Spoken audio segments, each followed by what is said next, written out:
police accountability activist is now on the city payroll. He's been hired as a so-called street czar, theoretically to help de-escalate tensions between police and protesters. But not everyone thinks Andre Taylor is the right person for the job, and there are also questions about his six-figure contract. We have team coverage tonight, including community reaction, but we start with Matt Markovich with some details about this hire. Matt? Yeah, this is a first for Seattle, a street czar, a position that Andre Taylor made up, and he says the mayor agreed. It's a $150,000 one-year contract. During CHOP, violence is being brought to this place. Andre Taylor, one of the most visible police accountability activists in the city, came there to de-escalate tensions. But he was chased out by demonstrators, accusing him of being on the city's payroll. We're now learning he was about to. A week before that shouting match, the city signed their portion of a contract for $150,000 a year to Taylor's organization, not this time, to be a street czar, the city's first. What is a street czar? I know the term street czar is quite provocative. So a street czar is a person that has a particular genius in a particular area. For Taylor, that genius, he says, is his experience at de-escalation and a go-between the city and others. Having sit-downs with gang members where they won't sit down with anybody else, and pimps and prostitutes and people. You see, is that your role? I'm broadening it out for you. Taylor says it's a continuation of a $100,000 a year contract in 2019 for a speaker series his group put together. No one raised any questions about the $100,000 that the city gave us for conversations with the streets. And we are kind of bewildered that people are now raising an issue about $150,000 for our de-escalation efforts that we've been doing since my brother Shay Taylor was killed. It's amazing to me. It's a non-starter and a non-issue. In a statement, the Department of Neighborhoods says Taylor's role will be to assist the city with de-escalation and community engagement, as well as provide recommendations on alternatives to policing.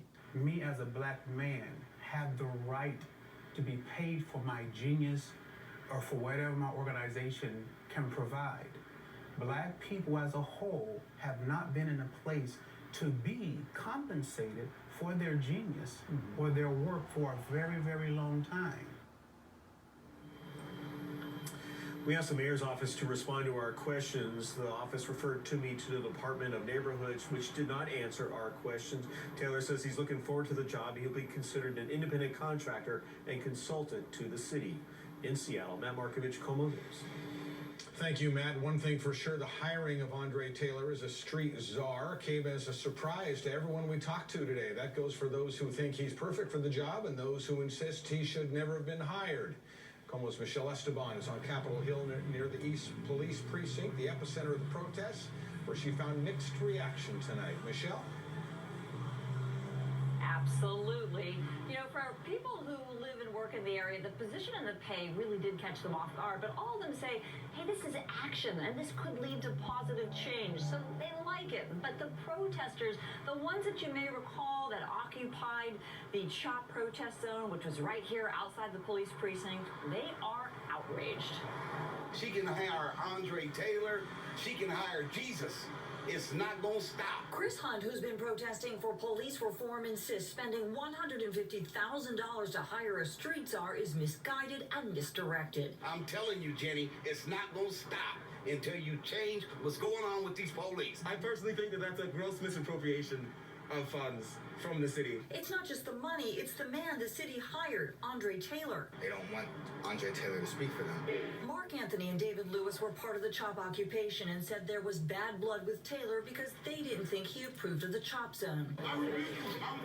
It got so heated, this confrontation captured on camera in June. Protesters surrounded Taylor and demanded he leave. Saying that their activity was completely useless and unwarranted. I trust him. I've worked with him. I've stood by him. I've walked with him. And so I'm excited about the opportunity that he is having. First AME Church pastor CAREY Anderson says Taylor is the exact right person. His brother was fatally shot by a Seattle cop in 2016, and he pushed for change in state law to prosecute police for shootings. It's a challenge, but I believe that if anyone can help de-escalate these situations in our community. He's the one. The guy has some credibility, but there's got to be trust between the protest and the city and him. Joe Milazzo is co-owner of RETROFIT Home. They nearly lost their business with all the violence and daily protest. She and other businesses I talked to think a street czar is progress. It's a potential maybe this guy could be good.